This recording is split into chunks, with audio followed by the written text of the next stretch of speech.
جب اللہ کسی سے ناراض ہوتا ہے تو اس کا لباس اتر جاتا ہے.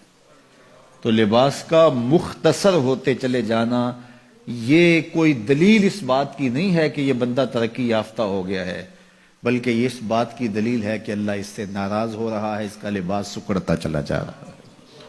تو لباس کا مکمل ہونا، تینوں مقاصد لباس کے نصیب ہوں. سب سے پہلا مقصد لباس کا پردہ ہے. دوسرا مقصد لباس کا گرمی اور سردی کے اثرات سے بچنا ہے. تیسرا مقصد لباس کا زینت ہے. یہ تین مقصد ہیں لباس کے.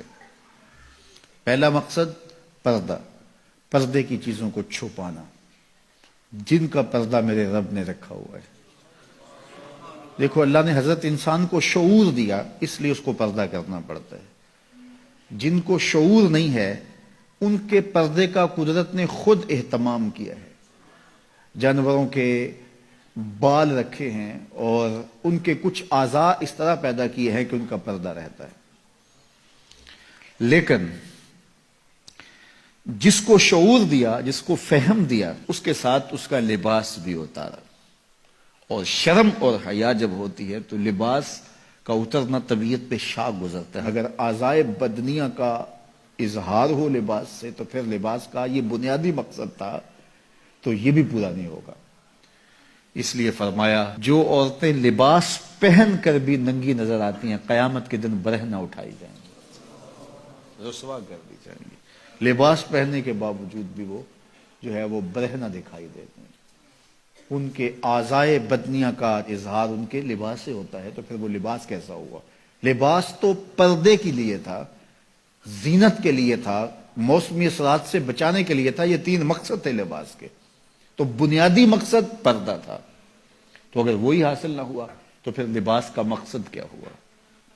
تو یہ بات ذہن میں رکھیے گا کہ جب کسی بھی معاشرت میں ان کا لباس سمٹتا ہے تو پھر معاشرے کے اندر جو ہے وہ بے حیائی پھیلتی. آج کل یہ شارٹس پہننے کی عادت ہو گئی ہے اور اس میں یہ گھٹنے بھی ننگے ہوتے ہیں، جبکہ گھٹنا شامل ہے آپ کے پردے میں، آپ کے سطر میں. مرد کا سطر گھٹنے سے لے کے ناف تک ہے. اگر کسی مجبوری سے یا کسی وجہ سے وہ کوئی ایسا لباس پہنتا بھی ہے تو وہ اپنے گھٹنوں کو ننگا نہیں رکھے گا اور ننگا نہیں ہونے دے گا. تو یہ اس کے پردے میں شامل ہیں. تو قوموں کا بے لباس ہونا یہ قوموں کی تہذیب کا پتہ دیتا ہے. میں وہاں اندلس میں گیا تو کرتبہ میں اور غرناطہ میں تاریخ دیکھنے کے لیے میں 2 دفعہ گیا اور مجھے یہ تھا کہ میں جہاں مسلمانوں نے ایک مدت تک حکومت کی ہے ان مناظر کو اپنی آنکھوں سے دیکھوں. تو غرناطہ میں بھی دیکھا اور کرتبہ میں بھی یہ دیکھا کہ ان کے پرانے مکانوں کا جو طرز تعمیر ہے وہ یہ ہے کہ ان کی جو کھڑکیاں ہیں وہ قد آدم سے اوپر شروع ہوتی ہیں.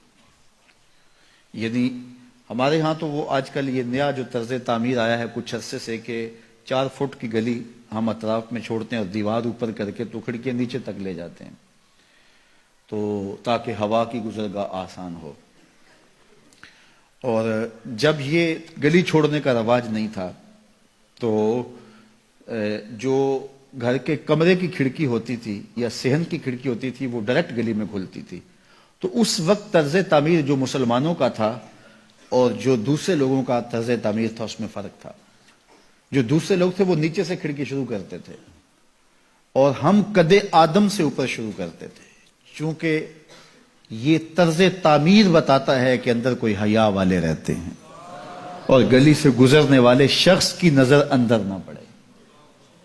تو میں نے دیکھا ہے کہ مغرب کے اندر تو یہ تصور نہیں ہے کہ قد آدم پہ کھڑکیاں ہوں، لیکن وہاں قد آدم پہ پرانے مکانوں کی کھڑکیاں دیکھی ہیں. تو یہ طرز تعمیر بتاتا ہے کہ مسلمانوں کے خمیر میں حیا رکھا ہے. میرے حضور نے سچ کہا تھا جب ایمان آتا ہے تو حیا آتا ہے، جب حیا رخصت ہوتا ہے تو ایمان بھی رخصت ہو جاتا ہے.